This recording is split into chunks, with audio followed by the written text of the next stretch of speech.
Thank you so much, ladies, and thank you so much, Jamie. I was gone last week on vacation, and it was a great Sunday to be gone because anything that could have been a challenge was last week, and they were all Jamie's, and so he handled it so well. So, Jamie, I am grateful sincerely to you. This church is grateful to you.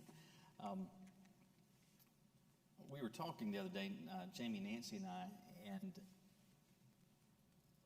something was said, and the two words were used: long distance, long distance. And after having said that, I said to Jamie, I said, it's interesting. I don't know that any of our kids will know anything about long distance. That's kind of strange, isn't it? I mean, because it used to be you had to, like some of you, like you had free nights and weekends or something like that, or a discounted rate, or you remember the old Sprint commercials with the pin dropping and trying to get a lower rate on long distance. But it's crazy. Our kids don't have to give any thought whatsoever to the fact that if they're calling somewhere 100 miles away, that it's going to cost more, that it's going to be counting every moment, every minute that you're talking on the phone. And so that's kind of interesting. It's also interesting, though, too, when you think about some of the changes with respect to phones that have happened in not very long periods of time. I mean, long distance is one, but something else. I mean, so many of you used to have a landline, but you don't have a landline anymore. You've just gone to cell phones. You've got 2, 3, 4 cell phone lines in your home. You're like, we're just going to get rid of the landline. But you think about, I don't know, not that long ago. I don't remember as a kid. I mean, who could have imagined not having a landline? And if you were high class, you had a long cord in the kitchen, right? Rich people had call waiting. And so something else that has changed. In fact, I had already graduated seminary. I was already pastoring when I got caller ID. And I thought I had arrived when I got caller ID. I mean, because our kids don't understand anything about this. Where the phone rings, ring, ring. Excuse me, one ringy dingy. that helps.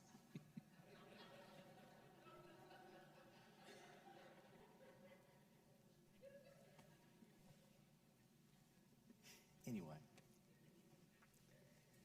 2 rings, you go over there and you pick it up and you say hello, and you have no idea who's on the other end. Our kids have no idea what that's like, that you might answer a ringing phone and have no idea who is on the other end of the line.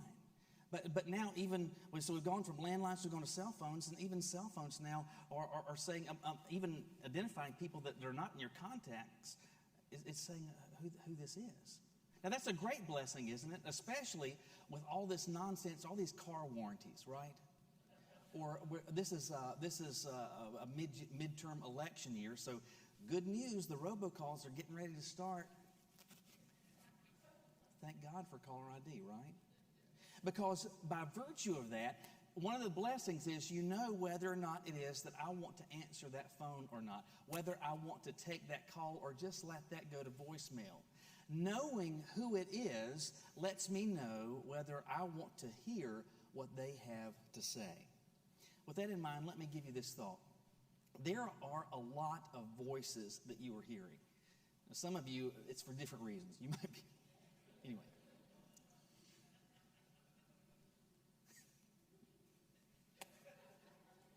Maybe I'm the one with the voices. Anyway. But there are a ton of voices that are speaking into your life. I mean, there's people around you, within your home, within your school, within your workplace. But beyond that, think of all the other voices that are speaking into you. For every time that you watch TV, whether you're watching the news or you're watching a sitcom, whether you're watching a commercial, somebody is trying to get your attention and say something to you and trying to convey a message.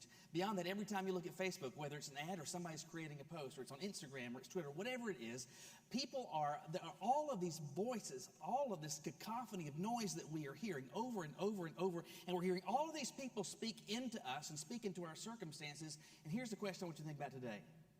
Which one should you pay attention to? More specifically, as a follower of Jesus, how is it that I can determine the voices to which I should be paying attention? Because they're having an impact. They have influence. We're thinking about that as we continue to walk our way through the little book of 1 John in a series called Prove It. And one of the things that God used John in this particular passage to do is to help me to demonstrate out of all of these voices, which are the ones that I really need to give heed to, which are the ones that I really need to pay attention to. And we see those answers with some questions that are presented to us, some litmus test types of questions that we can ask ourselves to help filter in and filter out who it is that we really, and which voices it is that we should pay attention to. Look with me in 1 John chapter 4 today, starting with verse 1. 1 John chapter 4, starting with verse 1. There we read this: "Dear friends, do not believe every spirit, but test the spirits to see if they are from God, because many false prophets have gone out into the world. This is how you know the Spirit of God. Every spirit that confesses that Jesus Christ has come in the flesh is from God. But every spirit that does not confess Jesus is not from God. This is the spirit of Antichrist, which you've heard is coming and even now is already in the world. You are from God, little children, and you have conquered them, because the one who is in you is greater than the one who is in the world. They are from the world. Therefore, what they say is from the world, and the world listens to them. We are from God. Anyone who knows God listens to us. Anyone who is not from God does not listen to us. This is how we know the spirit of truth and the spirit of deception." You say, "Well, I was with you, Michael. I was reading all that, but I don't know that I necessarily get it." Let's see if we can unpack this, because I really do believe it helps us answer that question: how can I determine the voices in my life to which I should be paying attention?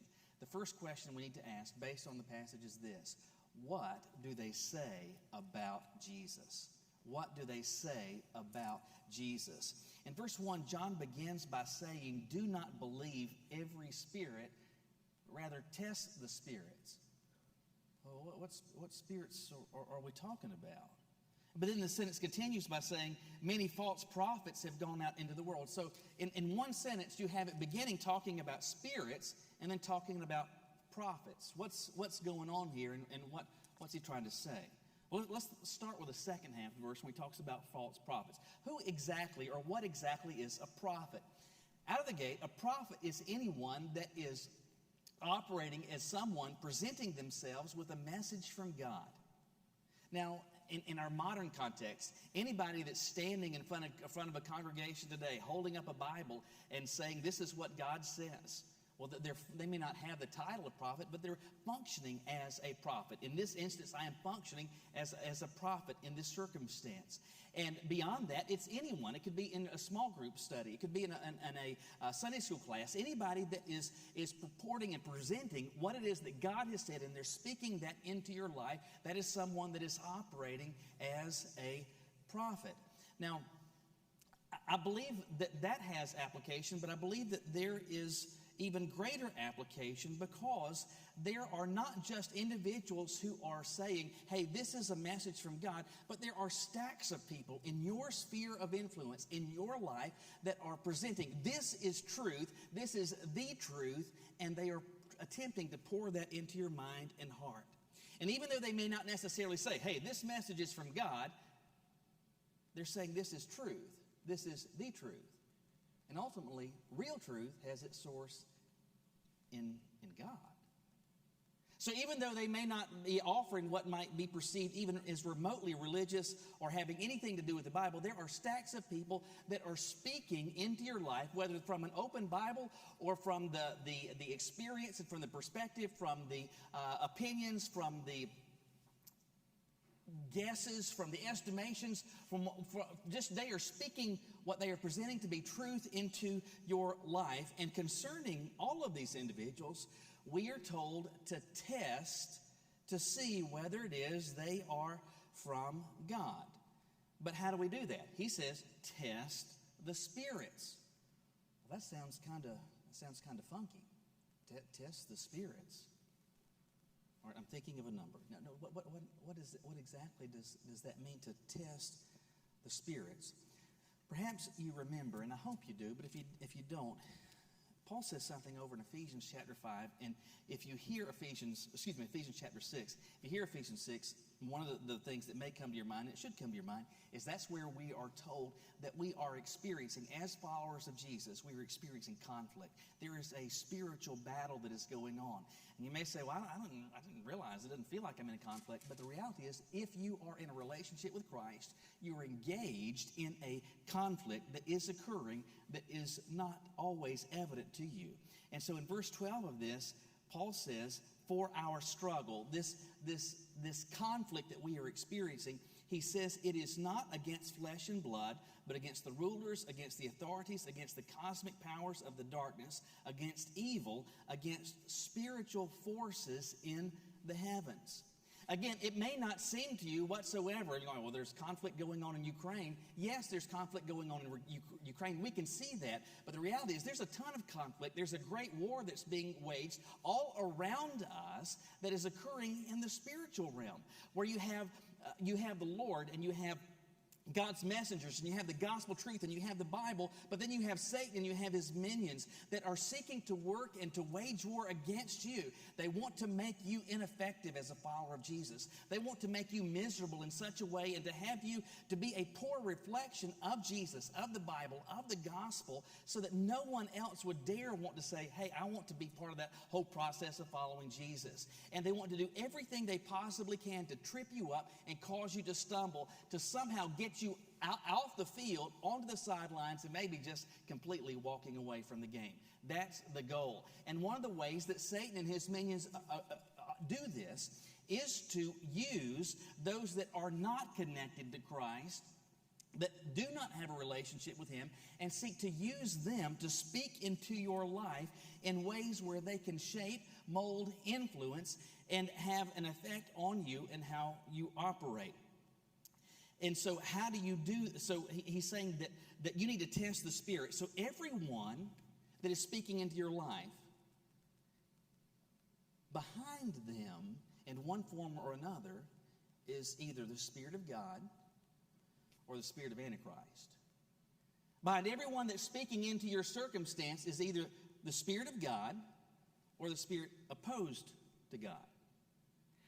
And he says we need to test that spirit. How do you do that? Again, it's not like, well, give me a number between 1 and 10. See if you can guess it. How do we do this? Thankfully, verse 2 begins to answer that question. He says, this is how you know the Spirit of God. So good question. Here's the answer. Every spirit that confesses that Jesus Christ has come in the flesh is from God, but every spirit that does not confess Jesus is not from God. This is the spirit of the Antichrist. There is way more in that statement, way more in that sentence than we have time to fully unpack. But pay attention to what he says, that Jesus Christ, in fact, even the word Christ there conveys great significance, that Jesus is God the Son sent from the Father into the world to lay his life down to pay the penalty for our sins so that we might be reconciled, that we might be connected again to the one who made us by taking care of our sin problem. The person who has a relationship with God, is the person who is a follower of Jesus, believes that to be true about Jesus. Anyone truly that has a message that's reflective of what God would want you to hear is going to be an individual that accepts the fact that Jesus, God the Son, came into the world sent by the Father to connect us to him. More broadly, what this is saying to us very simply is this: what people think, what it is that people believe about Jesus is determinative.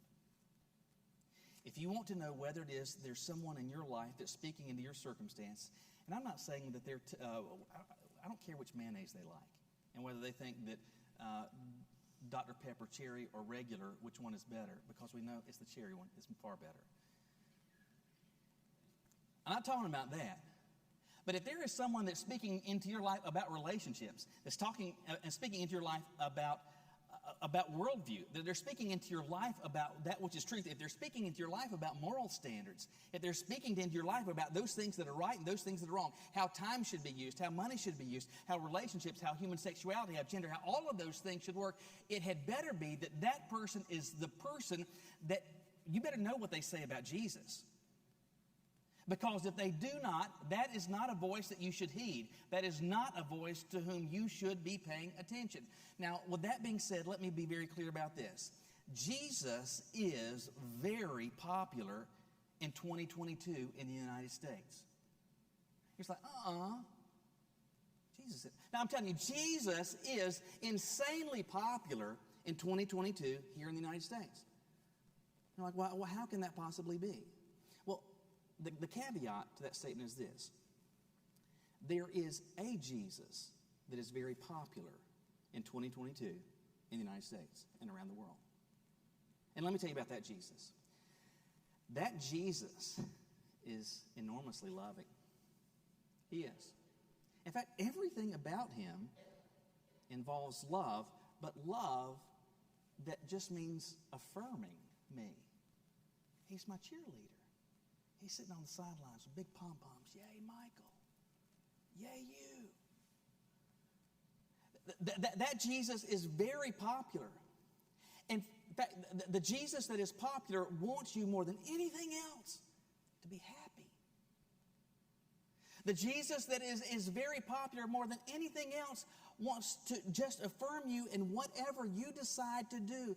Pursue your dreams, pursue your goals, live your own way, and do so to the best of your ability. That's the Jesus that is popular. The problem with that is this: that Jesus is not real. That Jesus is not in the pages of the Bible. The Jesus that is popular today does not say to you,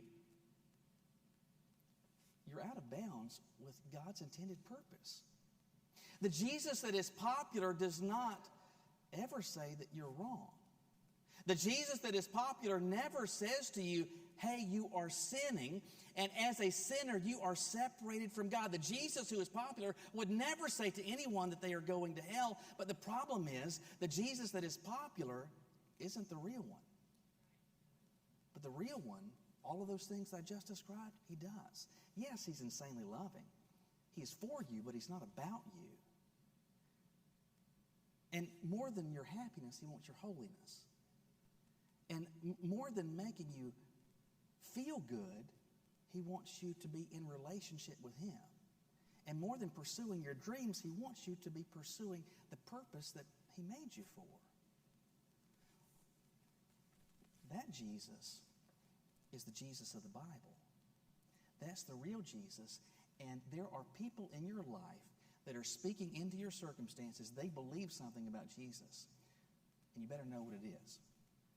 What do they say? What is it that they believe about Jesus? If they are talking about the Jesus that isn't the Jesus of the Bible, you had better watch out. Regularly it is in life we are coming to crossroads of decision where we want people to speak into our circumstance. We're saying, man, I don't know whether I should take this job. I don't know if I should date this person. I'm thinking about maybe getting married. I'm weighing whether or not I stay in this marriage. I'm weighing whether I make this purchase. I'm not sure exactly what I'll do. And we will talk to people. So what do you think? You know, if you were in this circumstance, what would you do? And maybe it is that you go to the bookstore, you go online, and you go to Amazon, and you search the self-help section, and you're thinking about finances, or you're thinking about children, or you're thinking about family, you're thinking about gender, you're thinking about all these things, and you're going and you're seeking out someone to speak into your life, to speak into your mind, to speak into your heart, based on what God has told us here. Don't just look for someone that's speaking. Don't just pay attention to anybody that's smacking their gums. You pay attention to the voice of those that are saying the right thing about Jesus. We were at the beach last week with some longtime friends, and most of our conversations just talking about nothing, and wind up talking about food, talking about restaurants. And Nathan, our oldest, he works at Chick-fil-A, so we're talking about Chick-fil-A. And a few years ago, Chick-fil-A changed its menu a little bit, and they got rid of the slaw. Chick-fil-A used to have great slaw, right? And what did they replace it with? Kale.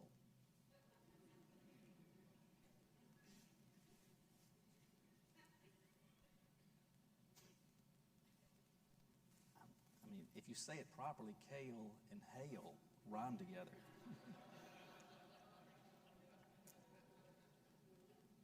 But kale's been around for a long time. It used to just be garnish. Then we got so big, we're like, I'll eat that too.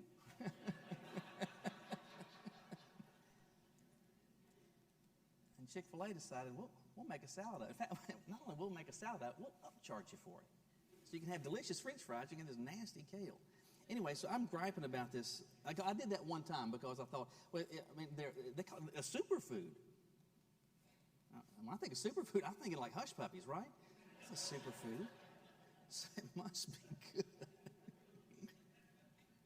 And so I said, let me trade the fries for the kale salad. I said, there's an upcharge for that. And it's only like $15 for like a number one combo. And like, okay, that'll be $37.50 now. And so anyway, but I get it. I'm like, what is this? Did somebody, was there a landscaper they emptied the, what is this grass, this garbage these leaves? This is terrible. Anyway, somebody that's with us, so I'm griping about the kale. And they're like, man, I think that's delicious. Here's the thing, they're skinny.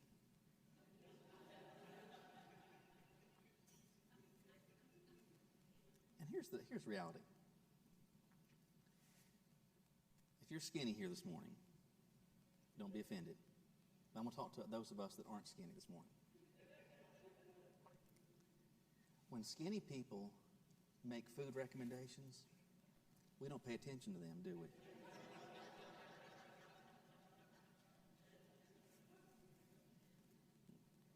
You know why? They don't know what's good. So if they say kale is good, oh, okay. Yeah, large French fries, please. Thank you. I'm not going to pay attention. Why? Because they don't know what is good. With that same thought, there are people that are speaking into your life that are saying and affirming and saying, this is true, this is how it is, pay attention to this, do that, do that, do that. But there are so many you need not pay attention to that you should ignore because they don't know who is good.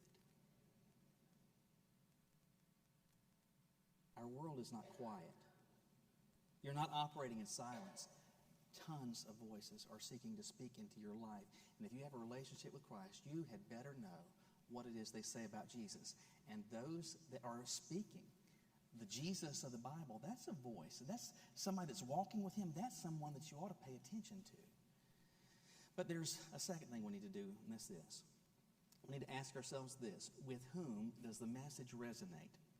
With whom does the message resonate? We get some really good news in verse 4 where he says, he's talking to believers, he says, you are from God, little children, and you've conquered them. So these forces that are opposed to God, and while it may look like they're experiencing some success in various places and they've got control of so many aspects of culture and society, he's saying, listen, don't worry about it because you've already experienced victory over them because of this. The one that's in you is greater than the one that's in them. And then he says in verse 5, they're from the world. They are from the world. And because of that,